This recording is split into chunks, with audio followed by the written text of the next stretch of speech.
You are listening to Offensive Lines with Marlon and Boyd. Small stakes NFL gambling for the average fan. Welcome to Offensive Lines. I'm Marlon. I'm Boyd. And I know nothing about football. And I know just about as much. This is becoming clear. I've never had a year like this. I've read about them. Everyone says you'll have a year like this. I'm a goddamn reeking disaster, Boyd. Well, if you're saying that about yourself, where does that leave me? We're tied with our overall picks. Yeah, but you're floating around 50 every week. This is the second week of the young season. Well, I guess not young anymore. But through week 6, I've had 2 weeks where I've picked 4 against the spread on a full slate. It's a good thing you're out of that Music Man one or whatever you were in. Yeah, the music industry office pool I used to play in. Yeah, it was a good year to decide, you know what, I'm just not doing that anymore. Yeah. Though I would have won a week with my 11-4 performance. It's actually more fun, we were talking on Sunday that I did a Yankee bet. And I just have to vent on that a little bit. Yankee bet it's a parlay that gives you could win 2 out of 4, 3 out of 4, or 4 out of 4 if you get them all right. You only need 2 games to win, so that's going to pay you if you get 2 games right. The early games I had in the fourth quarter, the teams I bet on were winning. Baltimore gives up a touchdown with 1:18 left to Odell Beckham Jr., which fucked me. The Rams had a 7-point lead and promptly gave up 10 points in 8 minutes to lose that one for me. And then, so I had the Saints. They hung on. I'm just going to point out you had them all on the money line, not the number. This makes the story more tragic somehow. Well, the pay of $11 bet, if all 4 hit, I win $117. And I was leading in 3 with the Raider game to come in the afternoon. Late in the fourth, in all 3 games, I had the lead. And the only one that hit was New Orleans, and then the Raiders shit the bed, and I won fuck all. I'm sitting with 3-4 minutes left in all the games thinking, I got a shot. I just needed 2 to get my money back. 2. And when Baltimore scored with 2 minutes left, I'm like, I was all excited. Okay. If I don't get the Rams game, big deal. I got 2. Then the Raiders game's just gravy. At least I'm getting my money back, but then fuck all hit. I guess that's why parlays are sucker bets, but that one's not even really a sucker bet. It's like 2-teamers, essentially. You're getting 4 2-team teases. Yeah, but your price was so good because you were taking the money line on all dogs. Which is not a bad way to go. I'm not criticizing it. No. I mean, I got absolutely hammered in all of my bets. But we talked about those games on our podcast. You made a good case for the Ravens. I didn't just take underdogs for the sake of taking underdogs. Yeah. I went through and took the ones I thought had the best chance to win outright. And if you look at it, the only one... And I bet the Raiders as an underdog because they were favored when we bet them last week. So I went, we thought they were good enough to win as a 1-point favorite. They were a 1-point dog going in. So that's why I took the Raiders. On that, I just want to bring up that Andy Reid is now 16-2 after the bye week. Those 2 losses against the spread after the bye week, those were the 2 we bet him on that trend in previous years. So that makes sense. Bravo on us. Yeah. Well, we even talked about that. Yeah. Last week. And it hadn't been that great in KC, but Detroit was running a kitchen sink game. I think that hurt you there. No, but what happened to that Rams defense that held Seattle to 3 points? This league makes no sense anymore. Detroit's without Riddick, who was their second best offensive weapon. And Golden Tate, you hadn't heard from him all fucking year. Yeah. He has the a Rams, big game. from what I saw of that game, the Rams couldn't get... Well, let's get this a little more organized. Yeah. Okay. Sorry, I just had to bring that up. Oh, no, I understand, but it led us down one of our winding paths. So I went 4-9-2. You went 7-6-2. We are tied overall at a fade us level 38-51-2. But we're only 2 games under on our bets. Yeah, we went 3-0, 0-3, 0-3, 3-0, 1-2, 1-2. Yeah. So on our money bets, we're only 2 below, which isn't horrible with the way this year's gone. No, we missed on Pittsburgh at Miami. We'll talk about this. We hit on Dallas +4 at Green Bay. It was almost never in doubt. I mean, I was doing mathematical convolutions just to figure out how we could lose because my day had kind of been that way. So that we hit 1952 on, or 1950, let's call it. And Oakland, well, we just kind of mentioned it. So we lost $10.50. We are down $20.50 on 180 wagered. This is not a disastrous showing thus far, but at least I'm just ashamed. I mean, I haven't felt this way. I feel like I'm just clueless. And then, like you said, it's the year where everything, or not everything, but a lot of the games look good at the start of the fourth or midway through the fourth. Yeah. And they all find a way to lose. We talked about it last week with the simultaneous Ryan Matthews fumble and that receiver for Chicago fumbling.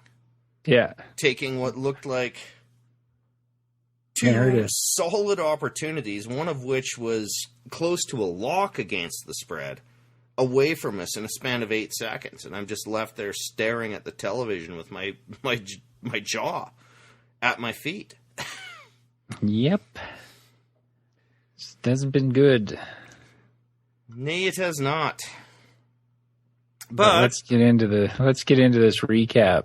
Yeah, probably won't do every game, but no. The week started for me well.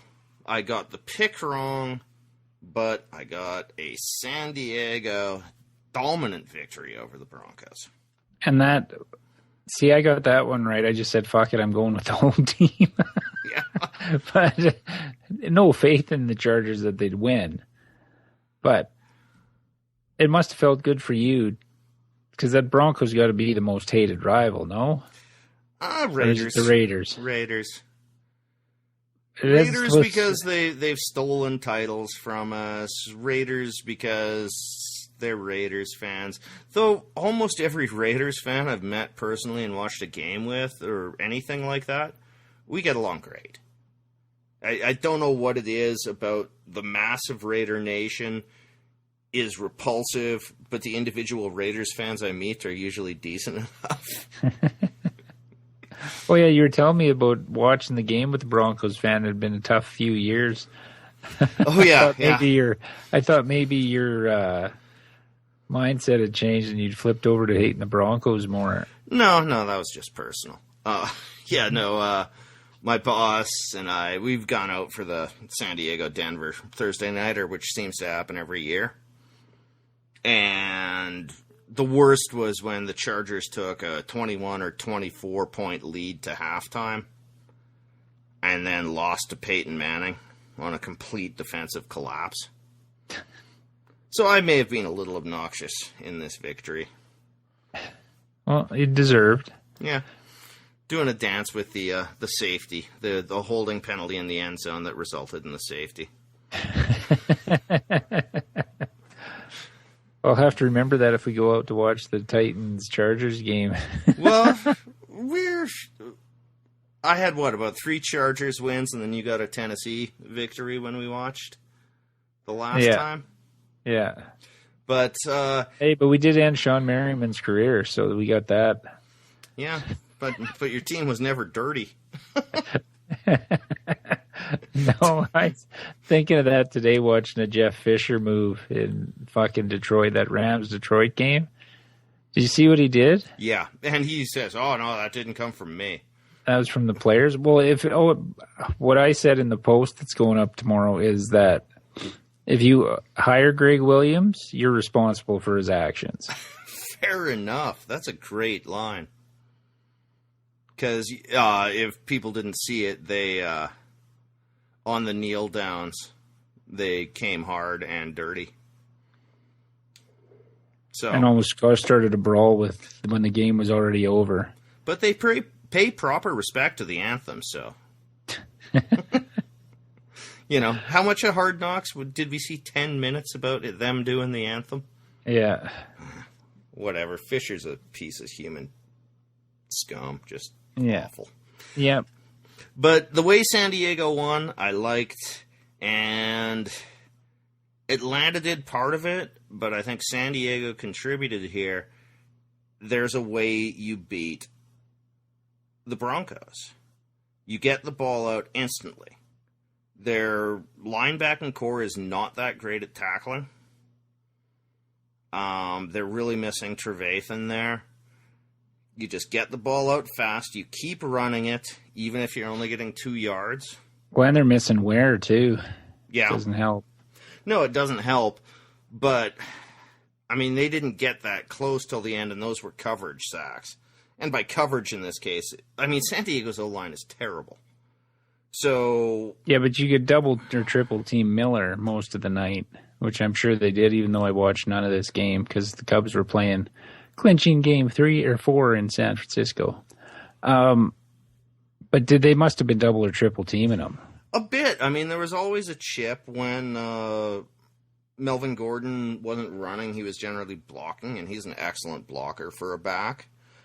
And then you keep giving Simeon looks, and he did not look like the guy in the first 3 games.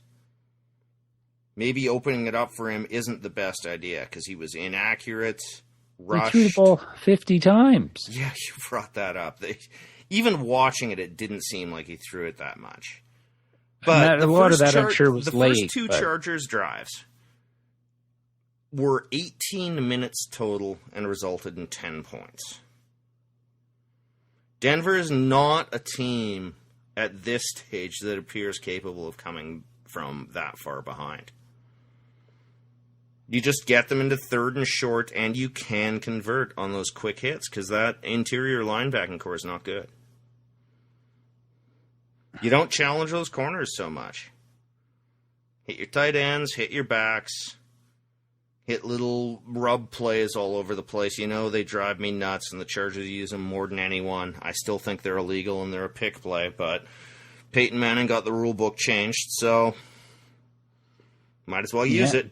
Do what you got to do. Yep.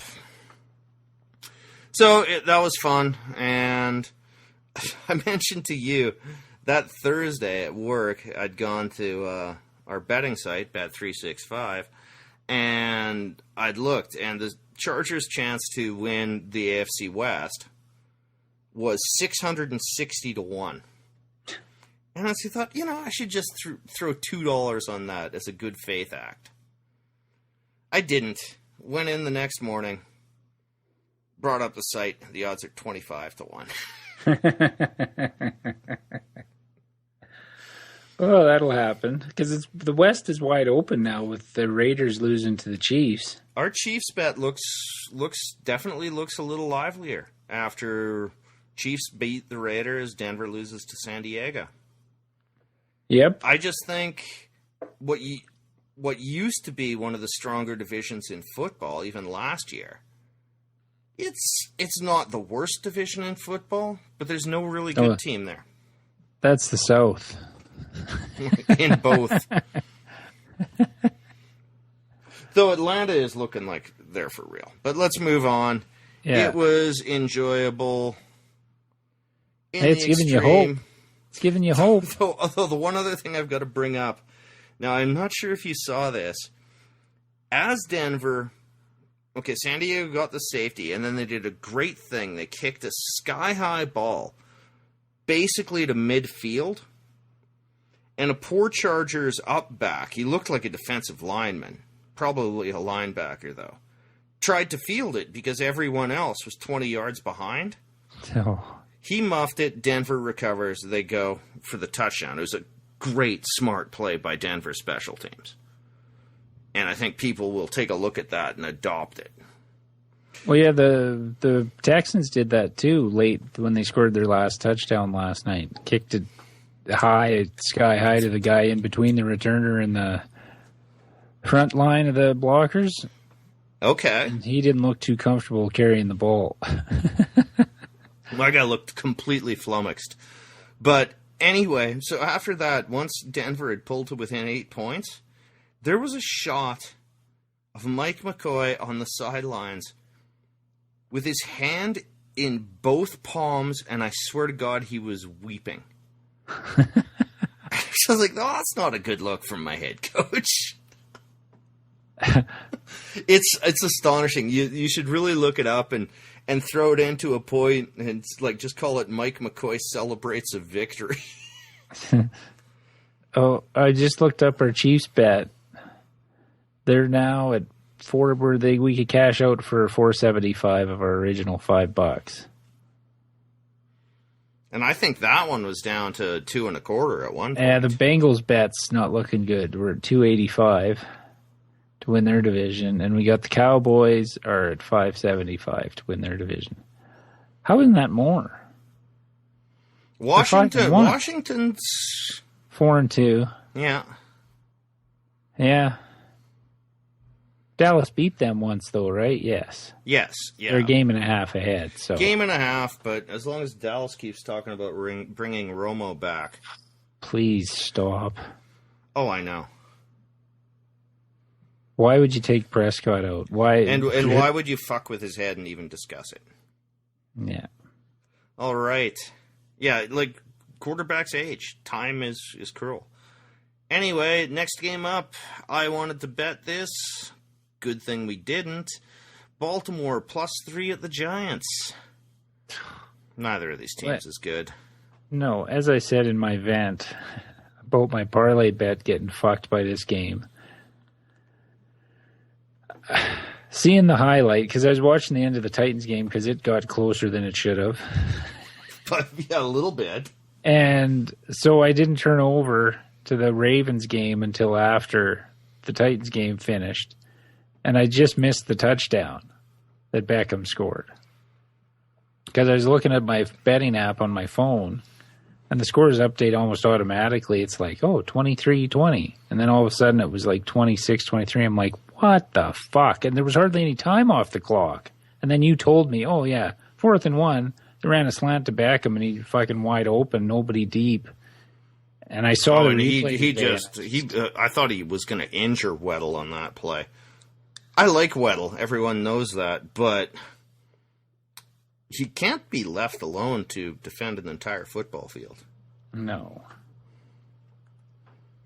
I can't believe they didn't see fucking Beckham lined up out there by himself. Like, what do you think they're going to do? I know most teams would have just run it up the gut. I wouldn't even say that's most now. I bet you we're seeing more and more of those quick hit passes, even if you only get 3, but you've got a lot more potential. You can't stack the box, at least between the 20s. You cannot stack the box anymore with confidence. Everyone's got a little bubble hitch. Everyone's got a slant there that they're comfortable in running because the quarterbacks are all at that pass. They're firing 65 to 75% of the time. Yeah, you can't stack the box there. That was a defense right out of 1987. But then you wonder, well, if they play a pass defense, then you just run the ball and get the first down. But that's better than giving up the touchdown. You play a base then even. Or you could still put 7 in the box. And especially with there was very little time. So if they run it for the 1, it's just either another timeout or it's time off the clock. What is your reward for the risk you took selling out against the vaunted Giants run game? Let's even think about their fucking running back situation. No, but if you see Beckham lined up out wide, why wouldn't you just double cover him in that spot? Yeah. No, nothing made sense about that. And it took the Giants all of about 40 seconds off the clock. And I'd bet Baltimore at 3.5 as well. Well, and the stupid thing in that game is that the Ravens got the ball to the 20. And couldn't fucking get open. Couldn't get any, and fucking they had a touchdown, or they would have been inside the 5. They also went for it on 4th and goal, and Terrence West got stuffed. When you have maybe the best player on your offense is your kicker. Well, and let's just mention, I got fucked in the Rams game by that same factor. Stuffed on 4th and goal. That's my week, folks. I generally like going for it on 4th and goal. I have no problem with that. I will almost always support that. Except when it costs us bets. Yeah, it's a little bit hypocritical bitching. But there was plenty of time, and it was going to be a tight game. No, but when you look at it, I understand the philosophy. If you don't make it, they're at the 1 yard line or the 6-inch line. Yeah. Which is great for your defense. I'll make a team go, if I could make a team go 99 yards for points or 80 yards to get in field goal range, I'm good. Well, but that being said, you've got Gurley's like 240, and I'm guessing West is about the same size, and you can't get a yard. It's not like the Giants are known for their defense this year, or the Lions, for that matter. Well, the Lions even less so, but yeah, so that And you said Mike Wallace got caught from behind on that play that set up that stretch where they got stopped 4th and goal. Yeah, we were actually on the phone at that time, and I was just going, yeah, you're supposed to be a fucking speed guy. And Flacco overthrew him. Did you see that at the end? Where nobody was covering Wallace wide right? No, I missed that. Wide open running at the 10. And Flacco fucking almost threw it in the first row of seats. Nobody around him. Nobody around Wallace. Like I said, he would have been inside the 5, maybe scored. And then they went back to that same play, except the Giants fucking made it look like they were leaving him open again, and then fucking blasted him when he got his hands on the ball and he dropped it. They had their shot. It was there. Yeah. He overthrew him. It was brutal. And you're paying him 20. If he doesn't get cut this year in the offseason, there's a problem. Or restructure it down to about $8 million a year. They fucking serious. Ozzie Newsome needs to have his fucking head examined. Yeah, well, what do you replace him with? There also is a serious dearth of quarterbacking talent. Well, Hoyer and Keenum threw for over 300 yards each this weekend.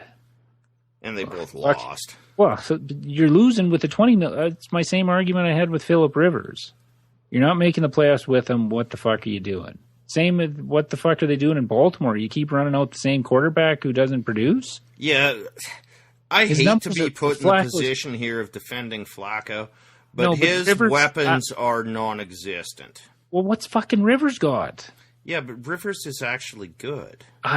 Okay, I'll give you that. I'll fucking step back from the Rivers argument I had with you last year and say Flacco is the ultimate example of this. Just fucking cut him.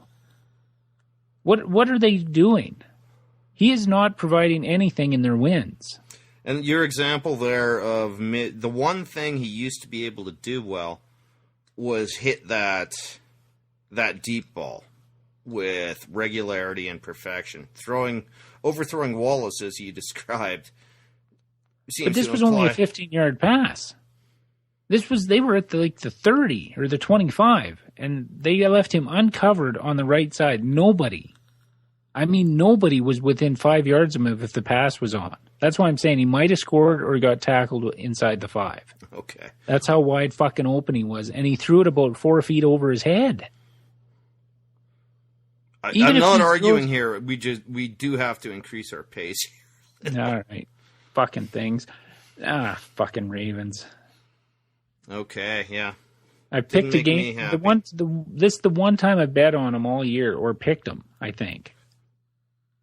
And they fucking still screw me. It was there for us all game, by the way. They were up 10 fucking nothing. Yep. And then whatever coverage they were using on Odell Beckham for the first half, they fucking threw out the window. Said, oh, that's working too well. Let's change it up. And then he ends up with 220 fucking yards receiving. Okay, next up. We both got that wrong. Next up, we had New Orleans. This game was off. We thought New Orleans would be favored, to be honest. We both took New Orleans anyway. They still have no defense, but neither does Carolina. People are going to describe this as thrilling. It was just terrible. Well, the Saints were up 21-0 at one point. Yeah.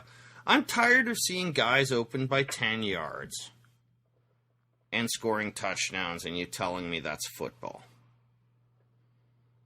I brought this up last week. Why did every touchdown seem like there was no one even in the fucking frame? Yeah. That's what this was. I don't think it should have been this close. I thought the PI against New Orleans was pretty... When guys are just tumbling together on what's almost a Hail Mary at that stage, you throw that flag, but you won't throw it for Atlanta versus Seattle, which was clear pass interference. Oh, that was brutal. I didn't watch the Monday night game. Like I said, it was just on in between things. Who's the guy who's working with Gruden here now? Oh, Sean McDonough. Okay. I like him a lot. Well, yeah, don't like him for too long, because as much as I admire him for saying this, I watched like 6 plays in a row. 4 of them had penalties, and this had clearly been going on all game. And he said the NFL is wondering why ratings are down. This is just ridiculous, and this is the reason. Oh, I like him even more. I loved that statement. It's certainly not going to go well with the Puppet Masters. But yeah, it was ridiculous. Like, there was 9 minutes left in the third, and there had been 17 accepted penalties. The Giants game, they each had over 100 yards in penalties. Baltimore and the Giants. I think it was 14 penalties for the Giants and 10 for the Ravens. And they're so capricious and arbitrary. Like holding on play where it doesn't matter. Yep. Oh, I saw even in the Arizona, like I saw in the Arizona game, they threw a block in the back because Floyd touched a guy. It looked like touch football in the numbers in the back, and this was at the very end of a run. Blocking in the back. Bring it back. It's a 13-yard gain. Yeah, and one of the Titans games this year, I saw a D lineman rush our offensive lineman. The D lineman starts to fall down, which when you have 300 pounds falling on 300 pounds. So our guy starts falling down, and they both kind of end up in a pile together. We get called for holding. Oh, yeah, he took him down. I'm like, what? There was no hold there. They just the guy lost his balance, fell, and our guy fell underneath him. But that's automatically holding because they just see what happened. They don't see what actually happened. They just see what the aftermath is and go, oh, there's a flag. Yeah, that's fine. And this is a reverse. Well, it's not fine. That's a horrible call. Oh, I know. But when there are stars involved, I still remember when Manning was with the Colts. And I saw a Colts offensive lineman wrap the D lineman in a chokehold behind, haul him down to the ground, and then ride him like a horse. And there was no hold called because Peyton was the fucking star. I don't know if any of this is true, but this is certainly the way anyone watching these games perceives it. But it doesn't. No, they're not giving the stars the calls, though, this year. And we'll get to that in the Seattle game. Okay. Oh, yeah. Well, it's star versus star. All right. Anyway, we had nothing on that. Well, I did. Okay. 80 points, but you had the right side. Yeah. 80 points does not a good football game make. Well, not the way they scored them. It's just, ugh. Yeah. I didn't even feel safe when it was 21-0. No, you can't with New Orleans defense. New England. Since he kept it close, they also, New England made a goal line stand against him, which really could have put Cincy sort of in control. And then Cincy just collapsed on defense. Well, shouldn't the law of averages state that one of those teams should have made it in the fucking end zone? If you can't get a fucking yard? I don't even think that's all. Right? We've talked Baltimore, L.A. That's what I'm saying. The Bengals, 3 goal line stands. But like, what I saw from the Bengals was off tackle to Giovanni Bernard. Like, they ran him up the middle, and he almost got in. And then the next one was kind of a bounce to the outside, which, come on, is not going to work. Are they afraid to... And the other play, I believe, was one of the worst corner fade attempts I've ever seen to A.J. Green, because Dalton is fucking terrible at it. Okay, now it's a terrible play. We've bitched about the creativity they have at the goal line. It's okay, even if you don't want to be creative, if he almost got in on up the middle, whatever happened to the dive over the pile? Just collapse the middle and he hops over the top and tumbles into the end zone. Fuck, the ball just has to inch over that plane a fucking centimeter and it's a touchdown. You don't have to go into the end zone, fucking tap the goalpost and call your mom. Just get the fucking thing across the line. It makes no sense. And then you have the Kansas City game, if you saw that play, where they threw a lateral to a fucking defensive lineman. Ontario reported, Poe, yeah, came in as eligible, and he just plowed in. Like, there's some creativity there. Why do I see creativity on 2-point conversion attempts, but not on 3rd and goal? It makes no fucking sense. But do you see that too?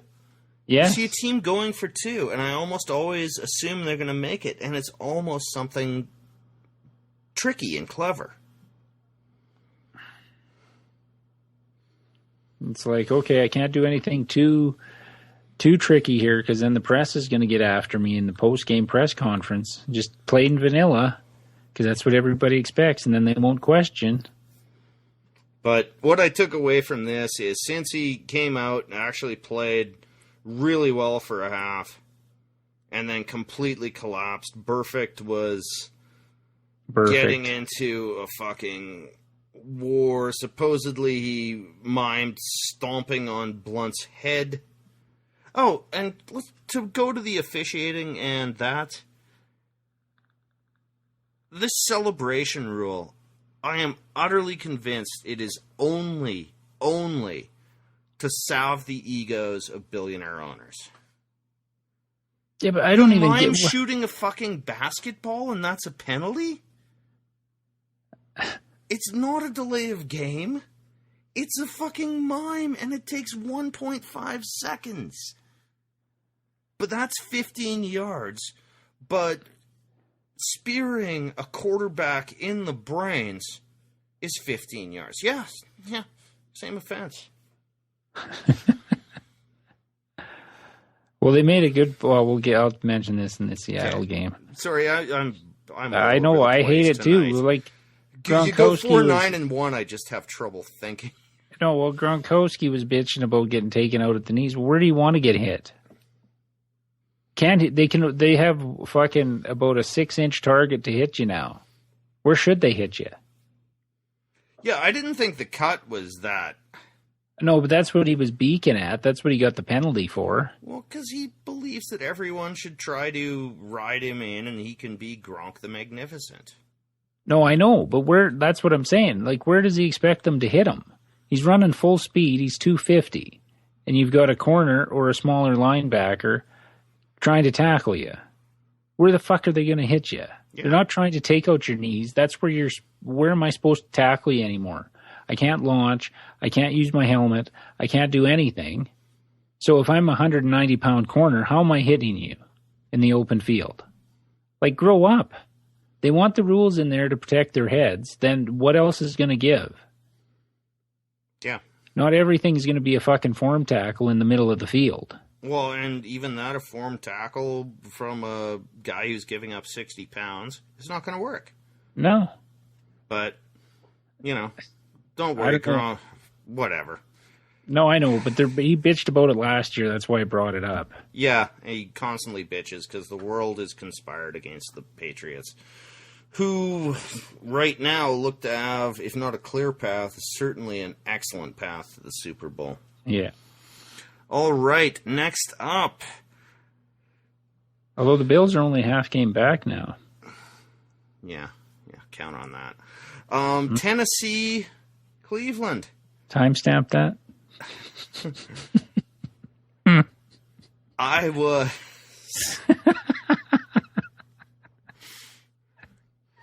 I was almost counting this as a victory. Like, why would you? The spread. I got it. No, you didn't. You had Tennessee as well. Fuck you, I did. I said until they could show me that they could fucking score more. That was last week against Miami. Ugh. That was the previous week against Miami, and you put up 31. Right. I thought I got this one. Well, okay. So the defense, for the most part, did what they always do: made adjustments at halftime and shut them out, except for the last 5 minutes. I don't know if we were playing prevent. We were rushed. We were getting close to sacking them. We sacked them once or twice in the last 2 drives. But it was more zone and just kind of eat the clock kind of defense. You know what I mean? Give them short shit and whatever. Yeah. Eat the clock. And because we dominated in the second half. Like, when they scored their first touchdown in the second, got their first points in the second half, we were talking on the phone, and I said, I think they got their first down. It was like with 6 minutes left in the fourth. Well, they continued that drive down, scored a touchdown to make it 28-19. They went for 2, missed it. And that was the coaching decision we were talking before the podcast that was questionable from Hugh Jackson, because if they go just kick the extra point, you still need the onside kick recovered and another touchdown, then you go for 2. But they essentially turned it into a 2-score game when they didn't get the 2-point conversion because they were down 9. Putting them in the position of needing 2 onside recoveries. Yeah, instead of 1. Okay. So the onside kick and that fucking safety we got from Arizona as a free agent, I'd rather have Michael Griffin back there. Late covering in the end zone on Terrell Pryor, who is the only wideout they have. Missed that play. On the onside kick, he's on the hands team. The ball goes about 6-7 yards. He jumps in the air. Why not just, make it even more difficult? Jumps up in the air, tries to grab it, hits his fingertips, bounces back 3 yards to the Browns. They recover it, promptly go down, score a touchdown, kick the extra point, then try the second onside kick and didn't get it. We actually fumbled it out of bounds. That's how close it got. Fumbled it out of bounds. So I don't know what the defensive philosophy was on the last couple of drives. I think on the second drive we were just tired out because we'd been on the field for about 7 minutes at that point, straight. And we were rushing 4 every time, or 5. So, not great yet. We did dominate the second half for the most part because it was 14-13 at the half. And like I said, the Browns got a first down with under 7 minutes left, their first down. Yeah, and it suddenly came up. And Tennessee's defense had been lights out in the second half. Mm-hmm. So I don't know what happened. I don't know what the game plan was, what the strategy was. Like I said, a lot of teams will use that when they're up 2 scores. They'll use that, just let them run clock off. But when you don't recover the onside kick, kind of fucks up that strategy. Yeah, and that sounds like I complimented Denver's special teams on a smart and surprising way to play it. This was not that. Why, when the ball hasn't gone 10 yards, why are you getting in there to get it? They're just brain dead. Like, that's just, it's so simple, because if any of them touch it before 10 yards, it's a penalty. Remember the bad old days when they used to allow them a re-kick? Yeah. On that, which I thought was the worst rule in football. It's like you were penalized, but that means you get another shot? No, it was just brain dead. Just let it go 10 yards. You have the advantage. You got all your guys standing 10 yards from the ball. Why are you jumping 3-4 yards in front of that? Yeah, that's really poor. I will say this from what I saw, and I've said it before to you on this podcast, Mariota is excellent when he pays attention to his mechanics. He's got to stop throwing it across his body. He's got to stop his little fluty pixie dust hop. Which, by the way, was what an announcer once said. Oh, Flutie has the magic pixie dust on his feet. He can throw that hop pass. Well, I don't understand why he continues what he hasn't learned. And from all accounts, he's a smart guy. He hasn't learned that when you run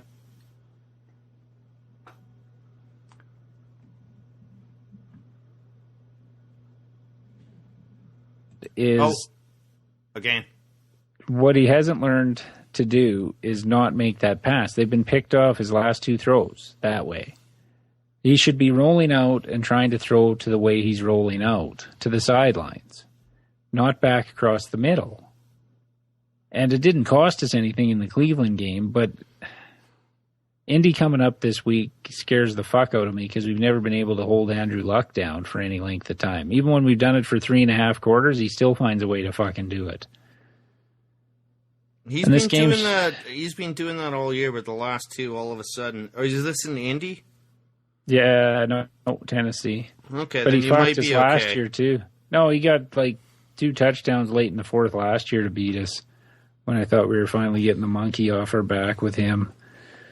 Indy at home is getting ridiculously bullshit calls. So Indy on the road couldn't hold with Houston or in London. So, well, with our pass rush, if we don't sack, our pass rush has had 6 sacks in each of the last 2 games.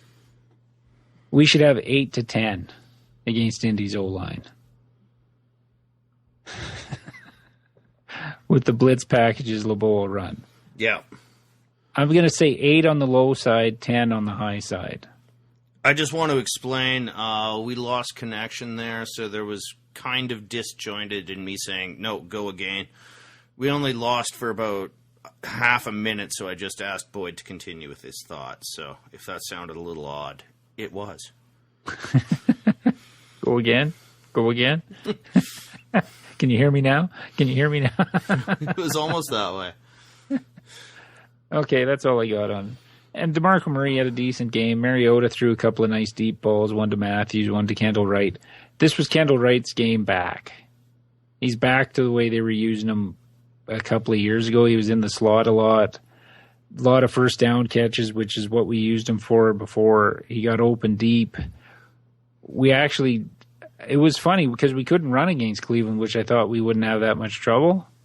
But with the deep ball was there. So take it where you can get it. Something you said to me on Sunday, too. Scheme. That was scheme because we haven't increased the speed on wide receiver. Just better scheme. Got 2 guys open deep, Matthews and Wright. That's all you got to do, scheme. Set them up. Remember when they used to talk, Marlon, the announcers used to talk, they've been setting them up for that play today. Yeah. That they do. Where do you hear that anymore? Nobody says, they've been setting them up for that play all day. That's a good point. And if Cleveland is plucky, though. I'll give them that. Oh. That was your word from when we were talking on Sunday. They are. They didn't fucking quit. It was almost like Tennessee thought, this game's over. We're up 15 with 6 minutes left. No. Well, that's what I was wondering, because I didn't, of course, see it, really. All right. Next up, we have Jacksonville plus 2.5 at Chicago. We both had Chicago. I don't understand how you outgain a team like this. Hoyer went over 300 yards. Howard had an acceptable game. How does Chicago lose this? Were they not up like 13-3 or 16-3 or something like that? Yeah, with a multitude of field goals. They can't get touchdowns. Maybe this is what's ultimately wrong with Hoyer. He's just a between the 20s. Quarterback. I mean, and no one is expecting great things from him. But if you move I don't get Chicago. I thought that game was a wrap because fucking Bortles had done nothing for 3 quarters and looked terrible doing it on every play I saw. He's nothing. He's a joke. Yet in the South, they're still in the hunt for the division title. If one of these teams gets hot and reels off 5 in a row, should win the division. Yeah. Oh, 5 in a row, 3 in a row. 3 in a row, you'd put at least a game, probably 2 games of separation over. Well, no, these Tennessee's teams. Going for 3 in a row this week. Well, and we talked last week. I think Tennessee has a realistic shot to win this. Yeah, but it'll be 8-8 or 9-7. Yeah, whatever. The Chargers have won playoff games, gotten to division championships on that. Yep. So did Pittsburgh, so did Baltimore. You just need a ticket to the dance, right? Yeah. But back to the Bears. I didn't watch any of the games, so we don't need to spend a lot of... No. They're 2 shitty teams. That was the reason we didn't bet it. Yeah. Although we picked the Bears because, well, Jacksonville sucks just as bad. And that's the kind of game you expect out of 2 shitty teams. Yeah, the Bears just gave it away. All right, next up, we have one of the games that hurt you there, the L.A. Rams at Detroit. So L.A. finally scores 28, and they lose to Detroit scoring 31. This was a push game. And Keenum had the best game of his fucking career, and they lost with that supposed Jeff Fisher, Greg Williams defense that's supposed to be their hang their hat on team, or their identity of their team is their defense. The offense finally puts up some points, and I don't think Keenum had an interception. I think he did late. I could be wrong. Oh, that might have been to end the game then, because they were almost he at midfield. had an interception to end the game. Because the Rams were at their own 44 watching the crawler during the Titans game, and then it switched over to the Lions, so I figured it was a turnover, but I have no clue what the Rams are, what the Lions are. The Lions, the week before, weren't the Lions fucking abysmal the week before on the road? I'm remembering correctly. No, I think you're... No, they beat Philly at home. Okay, that was a week before that. Yeah, and the week before they lost to the aforementioned Bears. Yeah. So, scoring like 14 points in that Bears games, and then they put up 30 on every other team in the league. It makes no sense. They're missing Riddick, who I think is their second best offensive weapon. Golden Tate suddenly makes an appearance. I have no idea. Stafford's good, and here's another good quarterback who's capable. He's Jay Cutler, for fuck's sake. Who? Stafford. No, he's better than Cutler. A lot of similarities. The red zone picks, the bizarre way of putting up a gazillion points when it scarcely matters. There's a lot of similarities there. Yeah, but I'll give him this. He's a way better competitor than Cutler. Even though I defended Cutler last year, I still think he's twice the quarterback Cutler He probably is, but I'm starting to see a lot of similarities. Yeah, but let's put it this way. It just makes them an unbettable fucking team. he has no running game at all. Mm-hmm. Lost one of the best receivers on the planet last year, or for this season. And they're, 3-3? Yeah. Like, for what everybody was talking, if anybody watched that Green Bay game, they kept saying, oh, yeah, the Packers got this problem, that problem. Oh, but they're 3-1. They're a shitty 3-1. So I'm not taking anything away from the Lions for getting to where they're at. Yeah. And they lost to the Titans by a point. Like, they could easily be 4-2. Yeah, and you know, I think the Titans are better than probably even you do. But yeah, I don't know. But they've already had, it seems like in these 6 games, they've had 4 at home. And I'm starting to think they're also a very much home and away split team. Yeah. But the Rams are supposed to be a defense first team. They gave up 10 points in the last 8 minutes. They were up 28-21 in this game. Mm-hmm. So if your defense is supposed to be your calling card and you fuck up that... And you're up 10 points and you've got this guy named Todd Gurley. Shouldn't you be the team that can grind out that victory? You would hope. You would have thought. But good win, Mitch, by the way. Good win. But from watching Hard Knocks, their secondary was a mess. Yeah. So if they're not getting the pass rush, their secondary is not going to bail them out. So maybe that was it. Maybe their O-line's a little better than I thought, too, because that vaunted Rams front 7, none of what I saw was particularly vicious pressure. No, but that's been their fucking identity for both the last 3 years. Every year going into the season, they're supposed to be a top defense, and then they'll have a game like they did against Seattle. Don't forget, they went 7 games last year without a sack. I know, but every year they're supposed to have all this talent on defense and be this high-pressure supposed unit. To be the next Ndamukong Suh or whoever the huge interior line threat is. You know what? And he'll have these games where he looks like the most terrifying man on the planet, and then gone. Could somebody please tell me how Jarrell Casey from the Titans isn't a fucking household name? They talk about that fucking Aaron Donald from the Rams. Casey's fucking way better than he is. Yep. Way more consistent. Fuck, he had 2 sacks again on Sunday. It boggles my mind. All right, we got to pick up the pace now. We're 50 plus minutes in, and we got half the slate left. So right on. 2-hour podcast. It's a record. Next game up, we lost on brutally badly. Pittsburgh, -7.5 at Miami. I still stand behind that bet. Based on all previous information, but...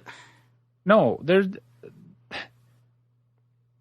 Antonio Brown, 2 catches. They don't run Bell.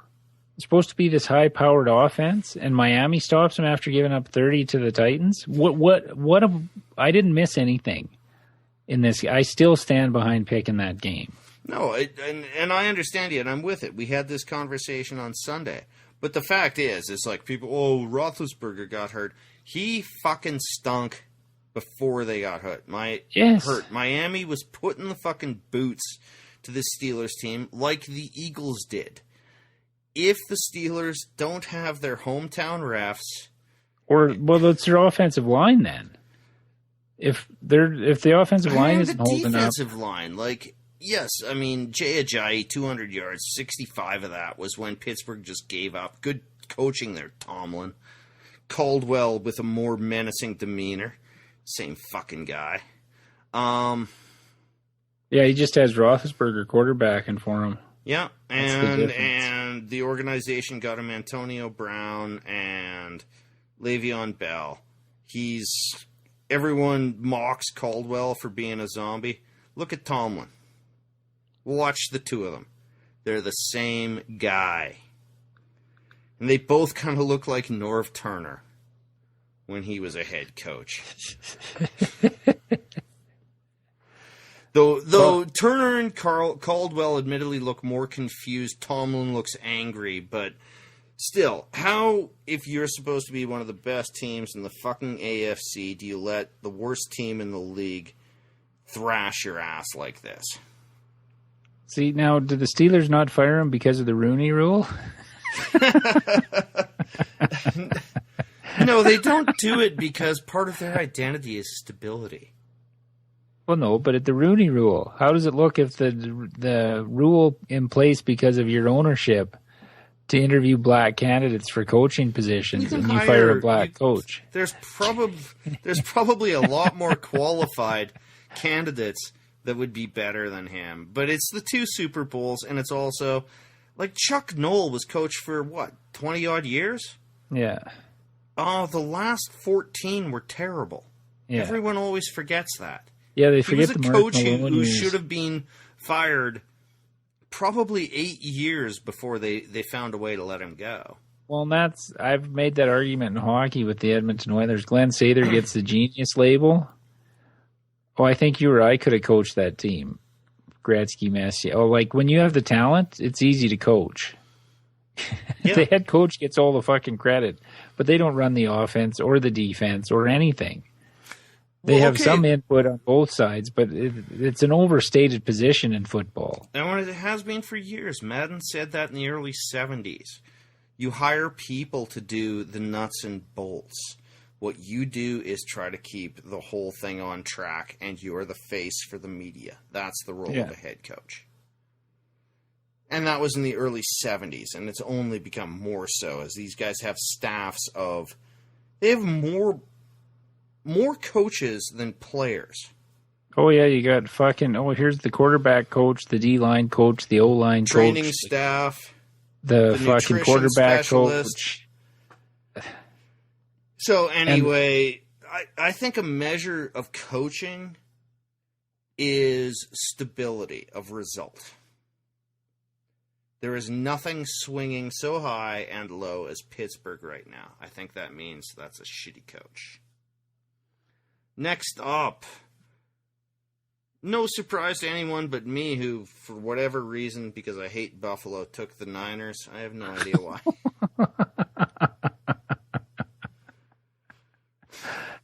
I don't think you've taken the Niners all year. I don't know. I just really hate Rex for Buffalo. And this is not being an office pool. I knew we weren't going to bet this game. And I wasn't interested. So I've got to pay attention. The only this thing week we're I'm paying attention to all the bullshit games.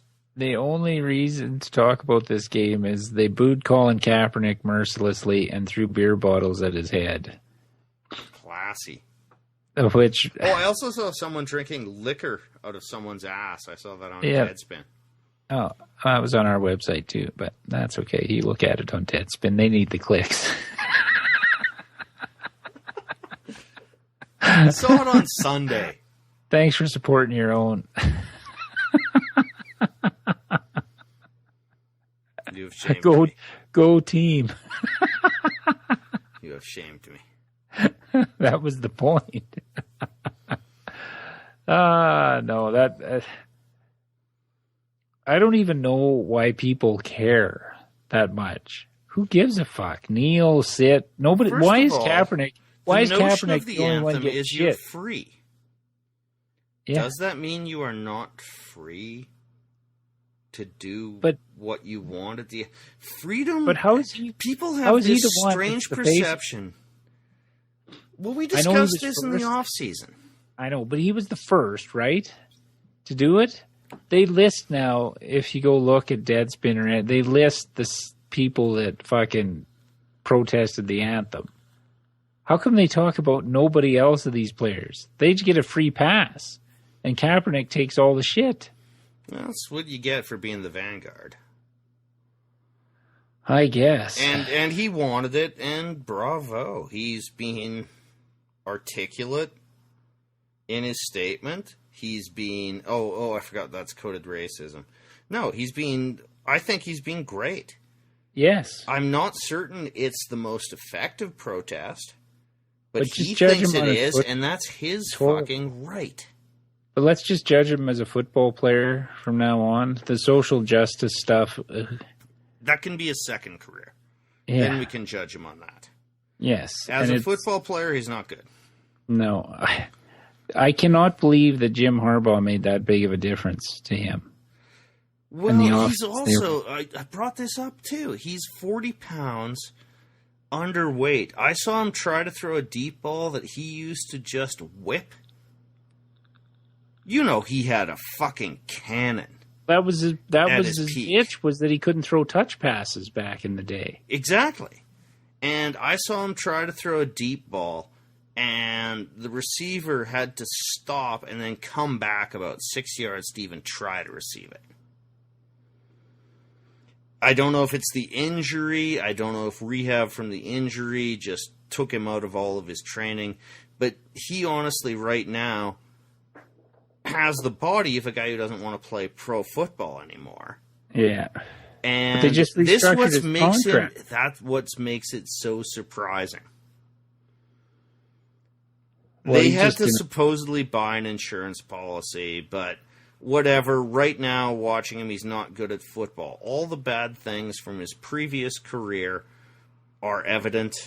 His lack of touch, his lack of field vision, all of that combined with a weaker frame and lack of an arm. Yeah, and you want to talk about stability in an organization that hasn't got any. Oh. All right, next up. Well, I guess Andy Reid after a bye. We bet this game. We liked Oakland, recognizing their flaws. Well, the Chiefs' defense is back for a game anyway. Against a very good offense, so maybe. Are they going to go on a run again, the Chiefs? You got Charles back now, full time. But they still got the majority of the carries again. Yeah, and who's the third one there? Third running back. Chikandrick West. Yeah, it was. In any case, they've got a platoon at running back. Smith was perfectly efficient. Oakland's defense, I don't understand how they went backwards so far from last year. We knew they'd be a problem, but we didn't think Casey could push the ball down the field, but they didn't have to. No. It was a mucky game, and Casey just dominated them at the line. Yeah, Spencer Ware had like 120 or 130 yards, I think, rushing. But yeah, that was a whiff. See, Oakland's one of the. What are they now? 4-2. Yep. They could easily be 2-4. Yeah. They're a decent. They're still a year out. Unless they can figure out how to get that defense. But they've replaced almost the whole secondary this year. Safeties. But they're not getting any pressure. I mean, it's easy to rip on a secondary, but no secondary is good if... They can't cover forever. Yeah. But Alden Smith's not playing, is he? But where's Khalil Mack? I know, but Alden Smith takes up a lot of guys. Yeah, he's on the. They reinstated a huge suspension for him. You're right. I had forgotten all about him. That's what they're missing. Okay. Disaster. Oakland scored the first touchdown and then looked wildly inept. Yeah. And here's the thing. Cooper had a good enough game. Yeah, but that was all in the first quarter. Saw nothing. That was all in the first quarter. But isn't the secret to taking out Oakland to remove Crabtree? And Cooper benefits from that? On third downs. Crabtree's their guy. Because that's 2 games in a row. Crabtree's done very little. Cooper's Sean, and they... I won't say Oakland deserved to win that San Diego game. They were actually better. But they sure weren't world beaters. Well, though you can't win. You don't win a lot of games giving up 25-30 every week. No. Which pisses me off even more with the Titans game only getting 10 points against them. Just boggles my mind. Yeah. Okay. But anyway. Next up, Atlanta plus 6.5 at Seattle. We both got that wrong. No, we both got that right, boy. Did we take Atlanta? Yeah, we were thinking of betting that game. Yeah. We talked about it a little bit. 6.5 was too much for Seattle. We thought, and it looked like we were wrong.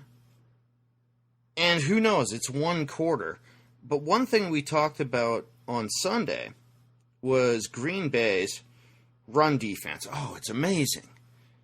And I named off the teams they'd played when we were talking. I'm going, we'll see what happens. And this was before the game had started, by the way. Like, do we really believe in this run defense? I think the same argument can be made against Seattle's number one pass defense. Yeah. Now, they're a lot better, I think, in the long term than Green Bay's run defense. I'm not really dissing Seattle's pass defense. They're still good. But they're not world beaters. Everyone's talking about everything like it's 4 years ago, and I think I've just got to tune all this shit out. Yes. And it's trust what I'm seeing. Well, it's like I said last week talking about Green Bay with that spread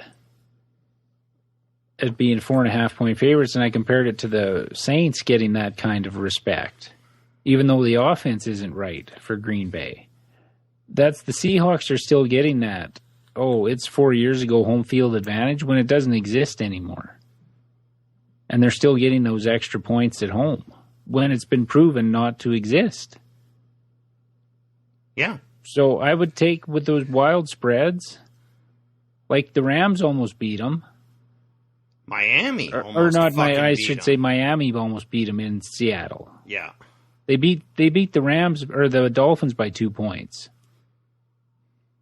And if you want to go back and look at the tape, that was pass interference on Sherman on Julio Jones, and that's what we referenced before. Yeah. Oh, he fucking almost tackled him in midair. And no flag, and you were saying, the Stars get the call. Star receivers don't get the calls. Star quarterbacks get the calls, and the odd star defensive player gets the calls. But this was star on star, I guess.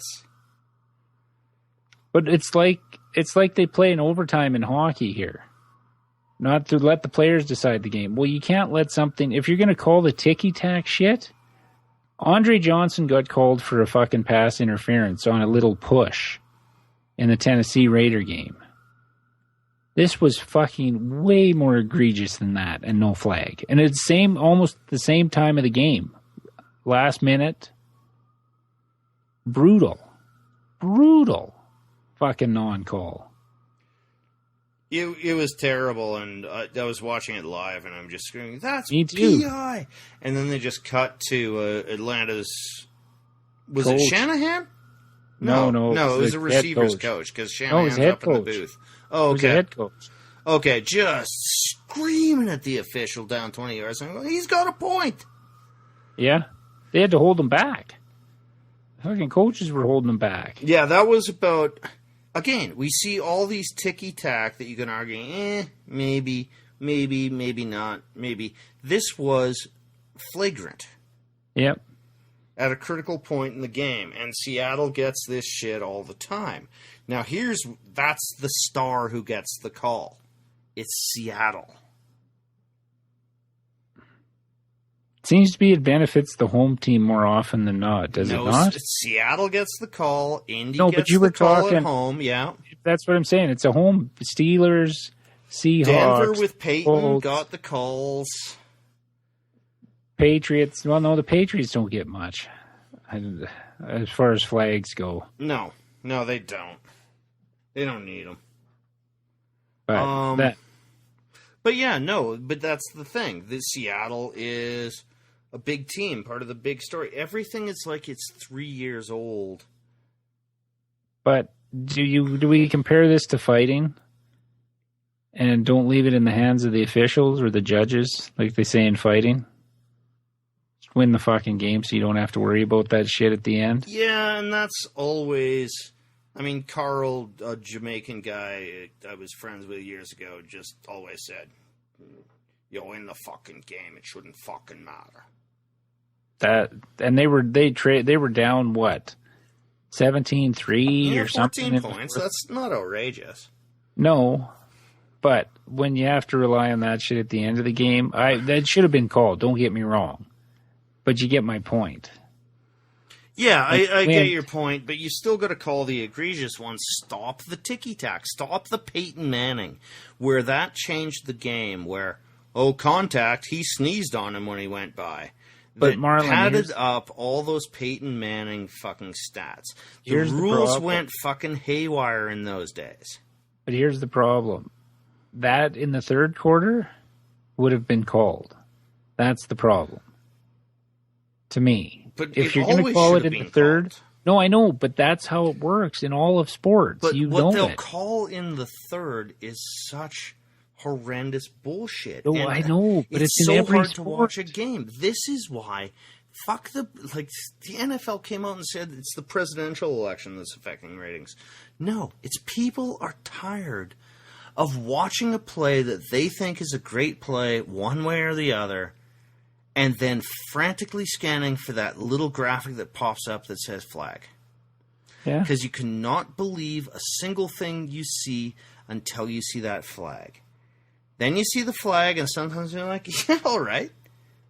But an awful lot of the time you're going, really? In every sport. What? In every sport, there's reffing, umpiring, fucking bitch. Look at our fucking home country Blue Jays. Fucking they were screaming bloody murder after they lost the first two games.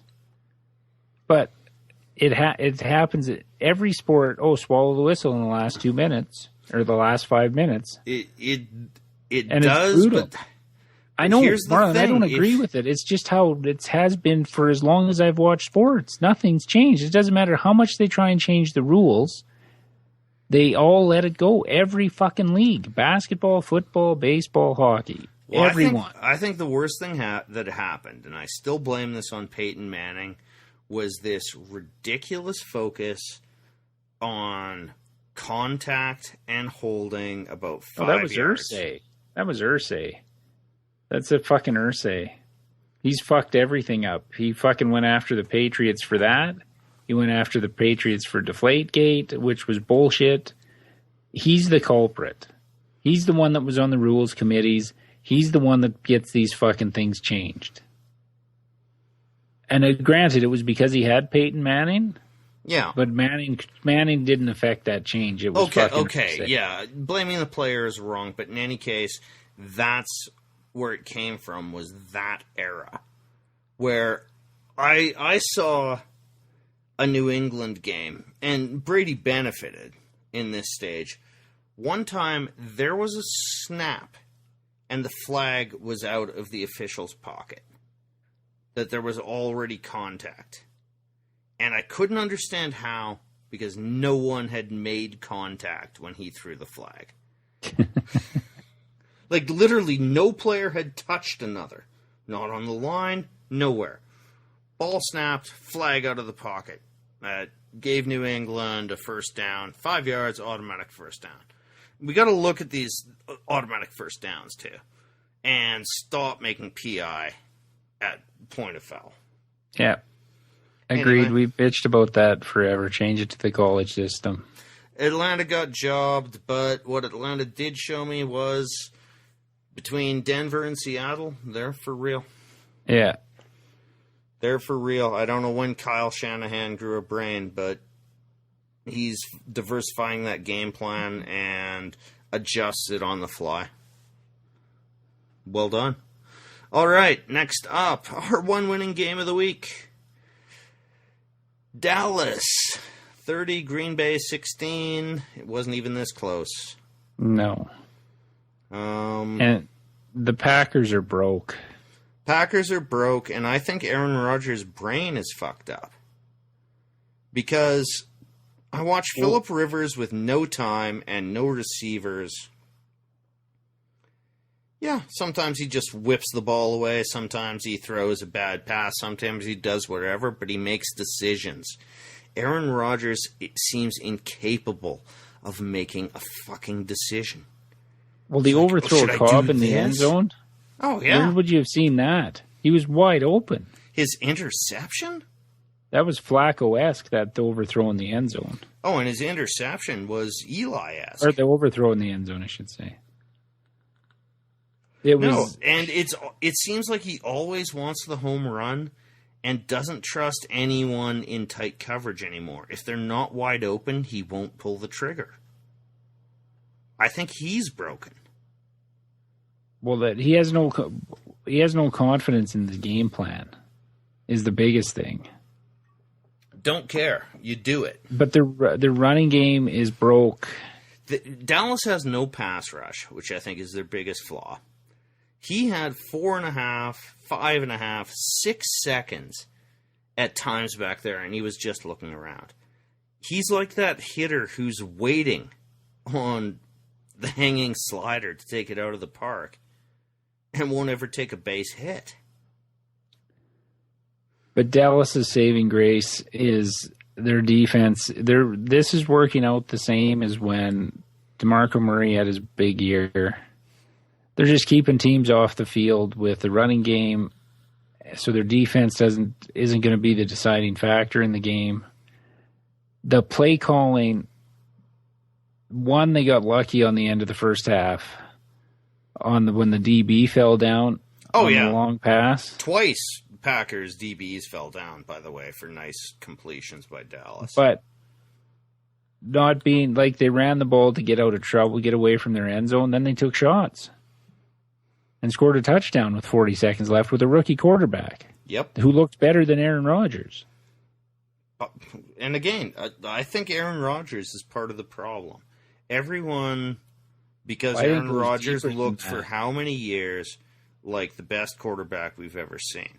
Well, I think he might be, but that scheme is fucking stale. The scheme is stale, and maybe guys aren't open, but hardly anybody's open. But he is just waiting for a guy to be wide open to throw the ball. There's some tick in his brain that's not firing right. But if you look on almost every play and everybody's covered, it gets in your head too. McCarthy, it goes deeper than Aaron Rodgers. It's McCarthy. Get him the fuck out of there. If he's not fired after this season, there's something wrong. But that's the game I was talking about. Everybody's saying, the Packers are 3-1, even though they haven't played that well. What's their record? Well, no. You can't look at it like that. No. Because if you're thinking you have a good team, you don't look at it like that. Like, there's ugly wins, and if you want to say Seattle had an ugly win on Sunday, yes. Yeah. They're better than Green Bay. Oh, yeah. No, Seattle's for real. All my criticism there, by the way, was not meant to imply I don't think Seattle's a really good team. Russell Wilson was fucking poetry. No, I'm not saying that, but it's just, I was just using that as an example of good teams can win ugly. The Packers have won ugly, but they're not a good team. No, and that 1.9 rush thing is like the biggest bogus stat I've seen in forever. It was just horse shit. So you're saying this was better than the Eagles' rush defense with Reggie White and that fucking hired gang of killers who, gave up 2.5 on a season or whatever. No, they're not the same. I watch it. They played teams that had no running back. And in the case of Detroit, Green Bay's had one good half all year. Yeah, and they almost blew that game. We can even stretch this back to week 5 or 6 last year. Yeah, it's been off since then. But I'm thinking I'm going to keep fading Green Bay. Yeah. And by the way, this is their easiest chunk of the year. They have not left town in a month. All their home games have been here. With their bye, they had something like a 6-week stretch of not having to leave Green Bay. And they still get Minnesota again this year. Yep. I'm liking our under 10.5 bet on them. Yeah. Okay. Next up, I didn't watch any of this. Indy at Houston.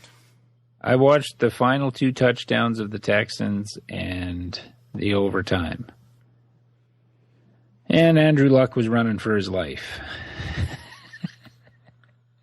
I don't know how they built the lead up to 23-9 going up to that point. But what I saw, that Colts offensive line looked awful. They couldn't get a first down to put the game away. But hey, the Colts are bad. Hey, if your Irsay thing is right, maybe there'll be a new rule saying you can't touch him. Well, the Osweiler looked like shit except for the last couple of drives. Apparently, from everything I read after the game, he kind of redeemed himself to get those 2. They were booing him when it was 23-9, when they called a timeout. Booing. So it wasn't going well for him. Indy are fucking frauds. We were on both sides of this. It's a push game. I think the Texans are frauds too, to be honest. And this is why I brought up Tennessee. Maybe I'm skewed a bit by talking to you all the time, but I look at all the teams here in the South. I think Tennessee is certainly hugely flawed, but probably the best team in that division. We have to score points. We just have to. The offense has to be consistent. Well, bring in a fucking quarterback guru to fucking teach Mariota not to. Just trust his mechanics. He's good. All right, and the final game, of which I also saw very little. I managed to tune the TV to catch 2 of David Johnson's touchdowns, which I needed the 2-yarders? For fantasy. Were they both the 2-yard runs? Yeah, well, they were about 7. No, it was 2 in the stats. Yeah, okay. I looked it up. 2-yard. He had 1 for 56. That's why I was asking. He had 1 for 56 and 2 for 2. Missed that. Jets, they pulled Fitzpatrick, put in Geno Smith, which is every bit as horrifying as it sounds. When he was yapping a couple of weeks ago that he felt he was still starter material for somebody in the league. It's probably better than Fitzpatrick, but I have nothing to say about this game unless you wanted to add something. No, I got nothing. Jets are done. Cardinals still got breath in them, but Seattle looks real. Yeah, but the Cardinals will probably get a wild card spot. Okay. All right. You can catch our podcast on iTunes or Stitcher for your Android device, on our website, offensivelines.ca. Follow us on Twitter at Offensive Lines for any updates to our blog posts or when a new podcast is available. Our personal Twitter accounts at OLinesMarlon or at OLinesBoyd. I'm still tweeting a lot about the Cubs. And if you want to send us an email, it's offensivelines@shaw.ca. Oh, yeah, Facebook as well, Offensive Lines. Oh, and Marlon, I got to bring this up. Seeing my travel plans have changed since we talked about doing our podcast next week. I'm going to be unavailable for podcast duties next week. So there won't be a recap show. There won't be a picks show for the first time in 5 years. We'll have to talk off air about how we're going to do it. We'll tweet it out, what we're going to do, how we're going to get our picks up or whatnot, because I'm not even going to have internet. Yeah, and we'll bring it up.